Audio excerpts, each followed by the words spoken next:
Assalamualaikum warahmatullahi wabarakatuh. Apa kabar sahabat Saka TV? Berjumpa kembali di program kesayangan kita, Suara Perempuan Muslimah. Di beberapa daerah, pemerintah telah menetapkan biaya SPP atau sumbangan pendidikan, pembinaan pendidikan secara gratis. Tapi sebenarnya yang kita butuhkan tidak hanya SPP, tapi ada sarana lain yang tetap harus dibiayakan seperti tas sekolah, buku sekolah, dan praktikum. Dan kenyataannya masih banyak saudara-saudara kita yang hanya untuk makan sehari-hari saja sudah sangat sulit, apalagi memikirkan biaya pendidikan. Di tengah kita telah hadir Ibu Ade Pujiati. Assalamualaikum Mbak Ade. Waalaikumsalam. Saya panggil Mbak Ade aja ya? Ya boleh. Gitu. Mbak Ade ini adalah pendiri SMP Ibu Pertiwi, sekolah gratis untuk anak-anak tidak mampu. SMP gratis Ibu Pertiwi. Oh, soalnya ada SMP Ibu Pertiwi yang lain. SMP gratis Ibu Pertiwi ini untuk anak-anak yang tidak mampu ya Mbak? Ya, khusus untuk anak duafa. Untuk anak-anak duafa. Ya, anak marginal. Dan marginal. Iya. Gitu. Nah Mbak, kenapa kok SMP? Terus SD-nya bagaimana? Mengapa kami memutuskan untuk membuat SMP? Karena biasanya anak-anak dari kalangan marginal, kaum duafa, itu SD sanggup. Tapi ketika lulus SD, nah mereka udah mikir nih biayanya kayaknya lebih besar, lebih baik nggak usah sekolah aja deh. Nah, kami menyediakan SMP-nya. Gitu. Nah, ada kesempatan waktu itu, gitu, saya melihat bahwa secara fisik SMP gratis Ibu Pertiwi ini bangunannya sahabat Zaka TV tidak seperti sekolah pada umumnya, tapi berupa bangunan rumah. Ini rumah siapa Mbak Ade yang dipakai? Ini rumah ibu saya. Awalnya sih sebenarnya saya mau mengontrak rumah untuk kegiatan belajar mengajar anak-anak duafa ini. Tapi karena rumah saya itu maksudnya cukup luas dan kami hanya tinggal berdua ya, jadi ibu saya bilang ngapain buang-buang uang kontrak rumah, udah aja ini pakai ruangannya banyak, dan alhamdulillah cukup. Tapi ketika sudah berkembang kurang luas karena kan makin sempit ya, barang begitu banyak, tetangga saya ada yang menyediakan ruang makan yang untuk kelas 9. Jadi sekarang ya, ada Mbak. 2 tempat. Satu 2 di kelas rumah, ada di kami, 1 kelas di tetangga. Gitu. Mbak, sebelum kita lebih jauh melihat atau membicarakan gitu ya, tidak hanya secara fisik, tapi apa sih istimewanya SMP gratis Ibu Pertiwi ini? Ini tahun berapa didirikan Mbak? 2007. 2007, berarti sekarang sudah hampir 6 tahun. Sudah 5 tahun. Sudah 5 tahun berjalan. Nah, idenya tuh dari mana Mbak? Idenya dari saya. Idenya dari Mbak Ade, itu melihat apa atau apa yang menggerakkan Mbak Ade? Latar belakang saya mendirikan sekolah gratis ini, awalnya saya kecewa berat dengan Pemprov DKI Jakarta yang selalu mengatakan sekolah sekarang lebih mudah, sekolah sekarang gratis, yang menurut saya itu janji-janji sorga gitu ya. Bahkan kepala dinas pendidikannya pada saat itu ya muncul di TV menjanjikan macam-macam, di koran saya lihat begitu. Tapi di sekitar rumah saya banyak sekali anak miskin yang tidak sekolah. Bahkan mereka mengatakan sekolah sekarang gratis, tidak ada pungutan. Nah, saya mempunyai beberapa anak asuh yang sekolah di SMP negeri dengan di SD negeri, itu pungutannya luar biasa. Sejak ada program sekolah gratis, SPP-nya hilang tapi pungutannya makin besar. Nah, itu membuat saya berpikir, sudah saya dirikan saja sekolah gratis khusus untuk anak miskin. Gratis dalam arti kata benar-benar gratis. Yang akan saya gratiskan dari ujung kaki sampai ujung kepala. Nah, Mbak, tapi apapun yang kita mau lakukan, apapun yang mau kita buat, itu pasti butuh riset, uji kelayakan. Gitu. Apa yang dilakukan Mbak Ade untuk mempersiapkan ini, Mbak? Nah, ceritanya awal saya kecewa dengan Pemprov DKI Jakarta itu tahun 2005. Nah, ketika 2005 itu saya bertekad, saya harus punya sekolah gratis khusus untuk orang miskin supaya orang miskin tidak stres sekolah karena dipungut-pungut biaya. Nah, dari tahun 2005 sampai 2007 itu saya mendata, mensurvei dan interview, datang ke lapak-lapak ke daerah-daerah kumuh ya. Saya interview anak-anak miskin dengan orang tuanya, saya tanya yang sekolah dengan yang tidak sekolah. Yang sekolah saya tanya, sekolahnya di sekolah negeri, negeri mana, terus pungutannya apa saja. Nah, yang tidak sekolah saya tanya, kenapa tidak sekolah? Kebanyakan mereka takut pungutan. Apa yang ditakutkan? Nah, itu saya catat semuanya. Kebetulan pada saat itu saya guru piano kan. Jadi saat itu kesibukan Mbak Ade sendiri guru piano sebagai ya, guru piano les privat ya. Nah, murid-murid piano saya itu kebanyakan sekolah di sekolah internasional. Dan adik saya waktu itu tinggal di Jepang dengan anak-anaknya. Kakak saya tinggal di Amerika dengan anak-anaknya. Lalu saya belajar dari murid-murid piano saya itu, kalau di sekolah mereka yang sekolah-sekolah internasional itu peraturannya seperti apa, konsepnya seperti apa, metodenya seperti apa. Saya juga bertanya kepada adik saya yang di Jepang dengan kakak saya yang di Amerika, tanya. Nah, dari belajar itu saya juga kurang mengerti apakah ini salah atau benar, tapi saya modifikasi.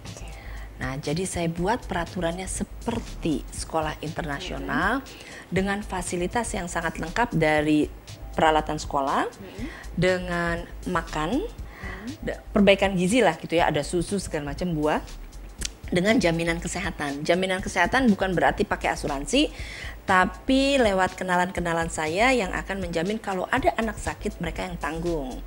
Alhamdulillah sampai sekarang anak-anak kami sehat. Karena kalau sakit, operasi, terus dokternya semuanya gratis. Nah, sampai pada akhirnya Mbak Ade memutuskan untuk mengumpulkan data itu bagi mereka yang tidak mampu dan berjanji akan membuat sekolah gratis. Iya. Dan sahabat Zakat TV, ada yang menarik, Mbak Ade dianggap idenya gila begitu. Ya, karena begini, sekolah ini tentu butuh biaya yang sangat besar ya. Lalu saya sounding ke teman-teman saya, maksudnya yuk saweran gitu ya. Nah, teman-teman saya tidak keberatan untuk menyumbang ya, tapi mereka mengatakan kalau konsep sekolahnya seperti ini, dengan sistem seperti ini, peraturannya seperti ini ide gila. Karena bagi mereka tidak mungkin anak-anak duafa yang di rumahnya tidak punya aturan, yang orang tuanya tidak berpendidikan, diberi pendidikan di sekolah, yang sistemnya tuh ketat sekali, seperti di sekolah internasional. Yang tadi datanya Mbak Ade pelajari dari kerabat Mbak Ade yang ada di Jepang dan Amerika itu. Dengan di sekolah-sekolah internasional di Jakarta kan. Tapi terus mereka bilang, Dek, lo tuh nanti pasti stres sendiri, capek sendiri, dan nanti nggak akan berhasil, akhirnya bubar sendiri deh gitu. Terus saya yakinkan mereka, tidak, insya Allah tidak akan bubar. Saya itu tipe orang kalau yang sudah bertekad, saya harus selesai sampai tuntas gitu. Nggak mungkin lah, ini gila gitu ya. Tapi ya sudah, ada yang nyumbang, ada yang tidak gitu. Nah, akhirnya ya berdirilah sekolah saya pada tahun 2007. Mbak, pembicaraan semakin menarik dan kita akan teruskan setelah ini. Sahabat Zakat TV, bagaimana akhirnya ide gila Mbak Ade ini bisa diterima dan akhirnya berdiri SMP Gratis Ibu Pertiwi. Sesaat lagi bersama kami di Suara Perempuan Muslimah.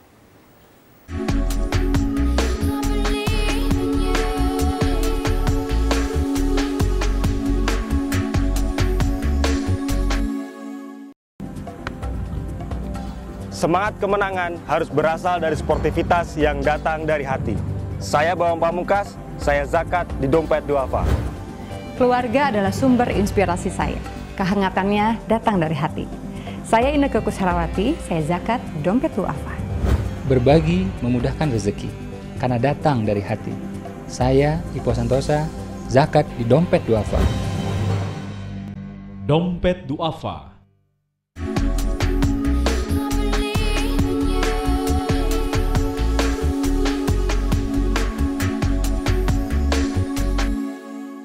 Sahabat Zakat TV, kita lanjutkan perbincangan menarik kita tentang pembangunan SMP Gratis Ibu Pertiwi.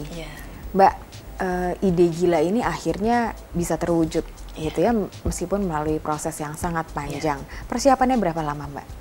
2 tahun. 2 tahun itu. Jadi saya survei itu. Surveinya sendiri tadi? Iya, sendiri. Sendiri, seorang diri, tidak punya tim kecil? Tidak, ini sendiri. Ini juga ajaib mungkin ya. Saya pada saat itu karena saking kecewanya, saya diberi kekuatan alhamdulillah oleh Allah.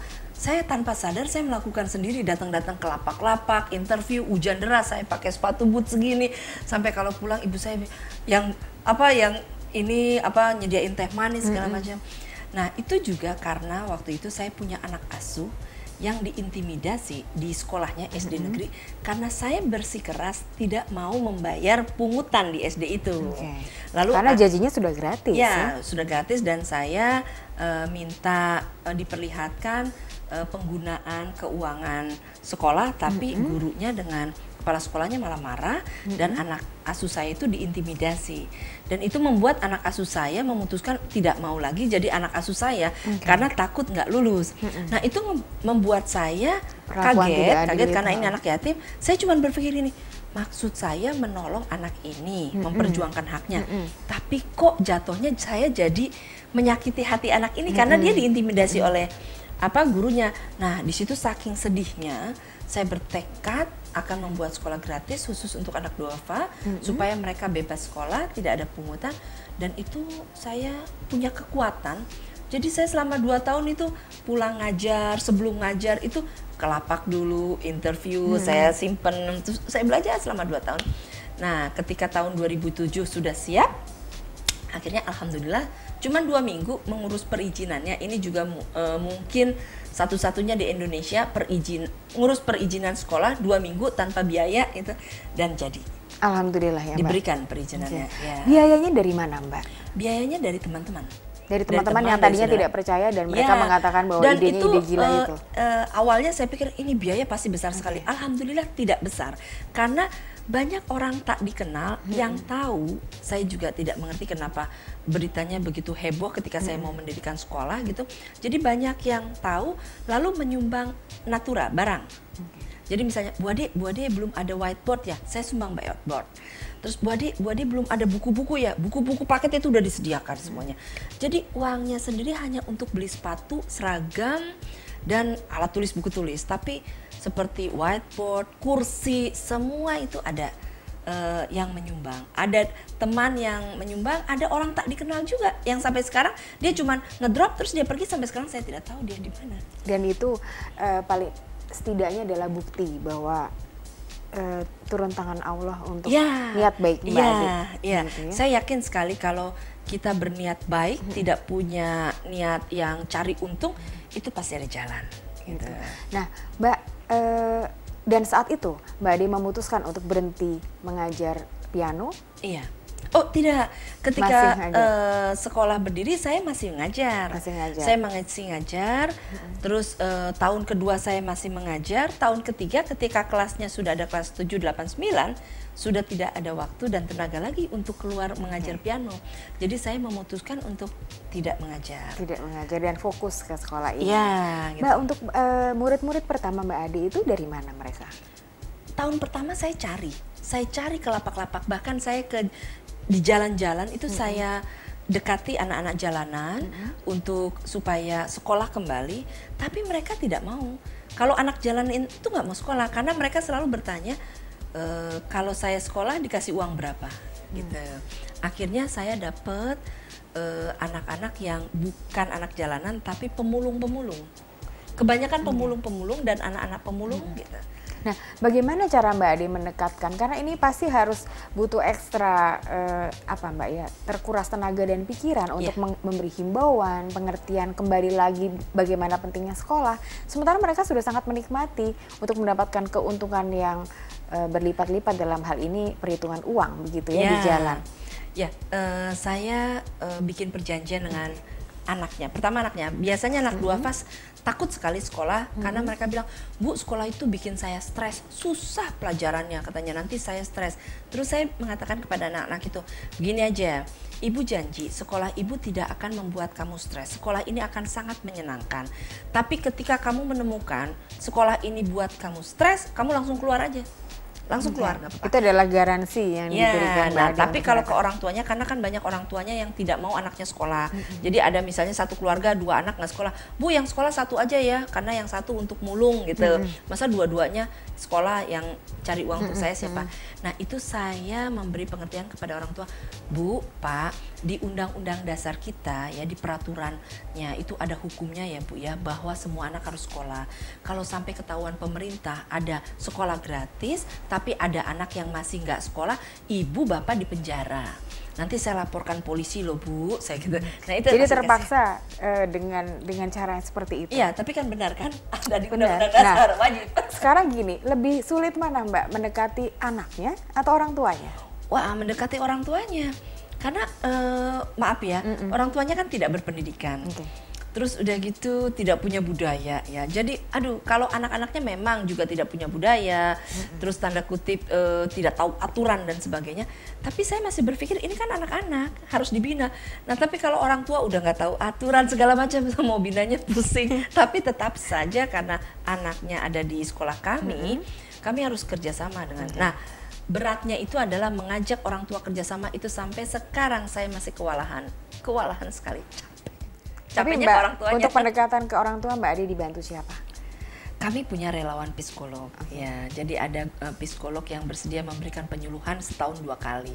Jadi kita selalu mengadakan penyuluhan orang tua itu setahun 2 kali.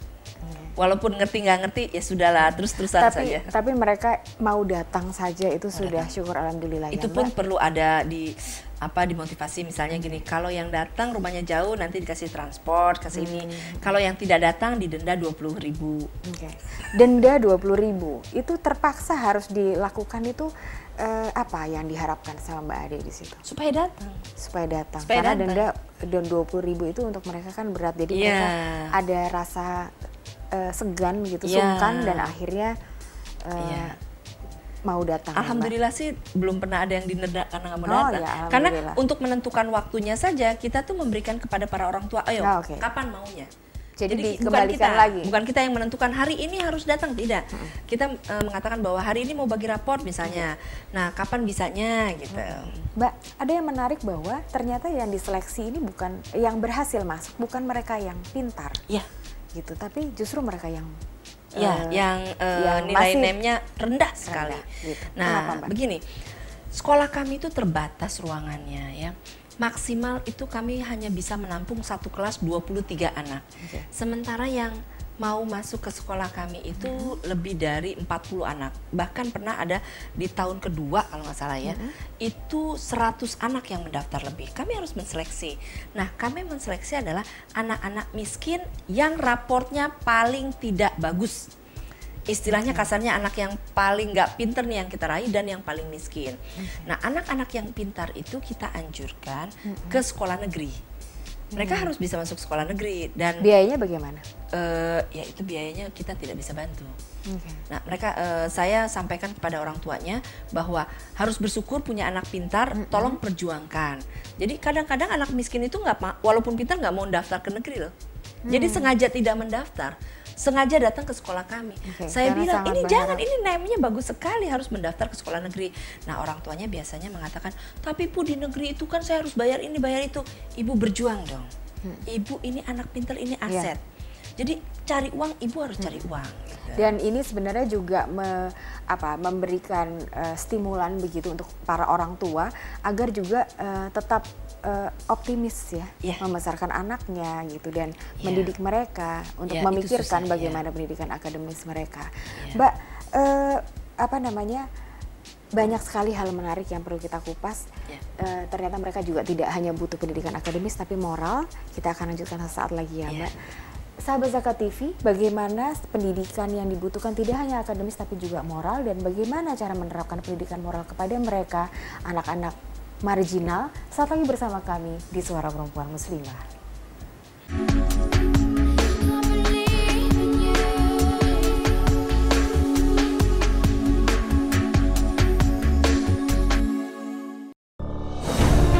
Ketika keindahan dunia merebak keselarasan, berbagi kemesraan. Ketika sejuta tangan merangkai kebahagiaan dalam kehidupan yang harmoni. Ketika zakat Anda wujudkan indahnya dunia.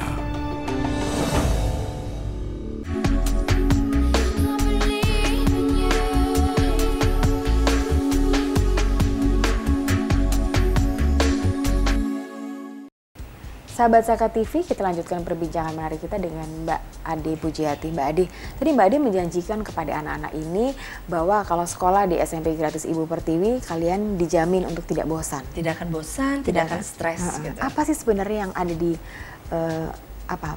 metodenya itu seperti apa? Kalau metodenya tuh kita memakai active learning, sebenarnya tidak murni active learning, tapi setengah dimodifikasi. Jadi seperti misalnya pelajaran-pelajaran ilmu sosial, seperti misalnya IPS, pendidikan kewarganegaraan, itu kita pakai kegiatan per project. Guru-gurunya dari mana, Mbak? Tenaga Guru-gurunya pengajarnya? Ada. Jadi kalau ilmu-ilmu sosial saya, tapi kalau misalnya guru bahasa Indonesianya itu lulusan UI. Kalau guru bahasa Inggrisnya itu lulusan S2 Melbourne. Kalau guru matematiknya itu ada 2, yang satu lulusan ITB, yang satu S2 dari Jerman. Anak buahnya Habibie ini, Pak Habibie ya. Nah, kalau pelajaran-pelajaran sosial seperti pendidikan kewarganegaraan, misalnya tentang bab menjadi warga negara yang baik. Nah, nanti kita diskusi dulu. Kita diskusi menurut kamu warga negara yang baik itu seperti apa. Terus kita pasang film segala macam. Nanti mereka kasih ide sendiri. Bu, saya mau kerjakan bersihkan kamar mandi di lapak saya. Karena mereka kan kamar mandinya bersama. Terus ada lagi, Bu, saya mau bantu ibu saya ini. Oke, itu sudah menjadi warga negara yang baik. Nah, nanti mereka harus bawa laporannya dan ibunya harus tanda tangan. Kalau dia bantuin orang lain, misalnya bantuin tetangganya, bantuin kegiatan apa, tetangganya harus tanda tangan. Ada lagi yang pinter bahasa Inggris, bilang, Bu, saya kasih les gratis ke tetangga saya ya yang SD, boleh, tapi harus tanda tangan. Ya, nanti kasih tanda tangannya. Nah, nanti meningkat lagi proyeknya berapa. Gitu. Nah, semua materi-materi atau media-media yang dipakai gitu, jadi seperti ada film tadi atau buku-bukunya, itu Mbak Ade dapat dari mana? Kita harus cari. Banyak itu. Di toko-toko buku, terus kita cari dari internet. Kita juga dulu punya tim karakter building, jadi guru-guru karakter building mereka yang buat programnya. Nah, sekarang kita tinggal melanjutkan, karena dulu guru-gurunya ini kan sarjana-sarjana yang baru lulus dari UI, terus ada lagi yang dari Unpad. Nah, sekarang mereka sudah punya pekerjaan, nah itu programnya kita lanjutkan. Dulu juga saya punya guru karakter building itu mantan direktur sebuah perusahaan kosmetik yang suka memberikan pelatihan-pelatihan kepada pegawai. Nah, itu juga membuatkan program untuk kami, sekarang kami tinggal melanjutkan seperti itu. Nah, bicara soal keteraturan, tadi kan Mbak Ade bercita-cita bahwa sekolah ini standarnya internasional meskipun kecil, begitu ya. Sementara kalau kita lihat mereka kebiasaan mereka itu jauh sekali dari keteraturan, gitu. Mungkin mereka sudah terbiasa bangun jam segini, tidur jam segini, atau bahkan malam sekali mereka. Itu bagaimana Mbak caranya? Nah, yang kecil saja ya peraturannya tuh, itu tiap murid harus baca buku cerita. Itu ada aturannya. Misalnya per minggu mereka harus habis buku cerita berapa? Buku ceritanya itu dari sekolah? Dari sekolah. Kita perpustakaannya lengkap sekali. Dan buku ceritanya harus buku cerita anak-anak SD. Karena walaupun ini anak SMP, kemampuan bacanya itu seperti anak SD. Dan ini usia mereka berapa rata-rata? Usia SMP 12-13 ya. Tapi kan SD, saya tidak mengatakan semua ya. Kebanyakan SD negeri di sekolah kita itu sistemnya katrol. Jadi anak-anak ini raportnya ya bahasa Indonesia misalnya 6, tapi nggak bisa baca. Matematiknya juga nggak bisa tambah-tambah. Nah, jadi mereka itu harus baca buku cerita berapa. Nah, terus udah gitu tiap hari Senin mereka harus setor diary. Jadi tiap hari Sabtu Minggu mereka harus menulis kegiatan mereka di hari Sabtu Minggu. Seninnya itu mereka kasih tahu ke teman-temannya, dibaca. Nah, terus mereka harus bikin target mingguan, target kelas. Jadi setiap minggu mereka mau apa? Ada anak yang misalnya target saya tiap ulangan minimal dapat 45 gitu. Karena kan kebanyakan 0, 0, 0, 0. Dan kita nggak boleh marah. Setiap anak yang dapat 0 atau 20 atau 15 itu nggak boleh marah. Tapi kita kasih mereka target. Ayo buat target. Kamu kan dapat 0 terus. Pingin target berapa? Iya. Nanti kalau udah meningkat mereka biasanya gini. Saya mau target minggu ini harus dapat 55 karena 55 itu standar nasional. Alhamdulillah sekarang udah ada yang dapat 100, ada yang dapat karena harus pakai target. Jadi supaya mereka tuh punya tujuan. Dan mereka juga punya target 10 tahun ke depan mau jadi apa. Nah, biasanya mereka bikin target tahunan dulu. Jadi seperti resolusi tahunan. Iya, gitu. misalnya Apa yang gini, mereka lakukan? pokoknya gue naik kelas harus nilainya segini di raport nanti gitu. Gitu. Jadi setiap pengajar ini pun juga tahu ya target setiap murid apa. Ya, Gitu. Dan karena targetnya ditempel di tembok. Oke, supaya mereka juga berani Ya. dan itu memberikan apa stimulan afirmasi begitu untuk mereka. Ya. Gitu. Nah, terus kedua, ini peraturan yang untuk anak-anak bolos. Kalau bolos itu didenda 5.000 sehari. Gitu. Jadi tetap ada ya Mbak. Ada bayaran tapi denda. Terus untuk orang tua yang merokok itu kena SPP 1.000 sehari. Berarti sebulan 25.000. Kan di Jakarta nggak boleh ada SPP ya. Di sekolah saya ada SPP khusus untuk orang tua merokok. Karena saya menganggap kalau merokok berarti tidak miskin. Itu boleh sekolah Mbak, saya. Sampai sekarang ini setelah sudah 6 tahun gitu ya. Apa hasil yang sudah Mbak Ade lihat dari anak-anak ini? Hasilnya saya sebenarnya bawa ini kalau boleh perlihatkan ya. Anak-anak saya itu sudah berproduksi tata busana, tata boga, dan salah satu alumni itu sudah jadi supplier beberapa restoran dengan warteg. Jadi kita kita itu banyak life skill, banyak keterampilan sekali. Pelajaran keterampilan itu kita banyak. Mbak, pertanyaan terakhir, apa sih cita-cita dan harapan Mbak Ade dengan sekolah ini dan anak-anak didik? Saya hanya ingin anak-anak didik saya menjadi warga negara yang baik, bertanggung jawab, jadi anak-anak yang soleh dan berguna di masyarakat gitu. Jangan jadi pejabat yang saya harus katakan, jangan menjadi pejabat yang kayak pejabat-pejabat Pemprov DKI sekarang itu yang seperti bos gitu. Mereka harus mengerti bahwa pejabat itu pelayan masyarakat, harus melayani masyarakat gitu. Gitu ya Mbak. Kalau harapan saya terhadap sekolah saya, ya mudah-mudahan sekolahnya punya gedung. Sampai saat ini kami belum punya gedung, sementara sekolahnya sudah berkembang demikian besar, tapi tempatnya itu aja, jadi terasa sempit sekali. Mudah-mudahan bisa punya gedung. Tapi kita percaya ya Mbak, dengan niat baik itu pasti selalu ada kemudahan. Amin. Terima kasih Mbak Ade sudah berbagi dengan sahabat Zakat TV. Jangan pernah kita biarkan kita tertinggal karena kelalaian kita akan pentingnya pendidikan. Dan selama setengah jam dengan Mbak Ade Pujiati, kita disadarkan bahwa kondisi apapun fokus kepada kemajuan pendidikan akan terbuka lebar.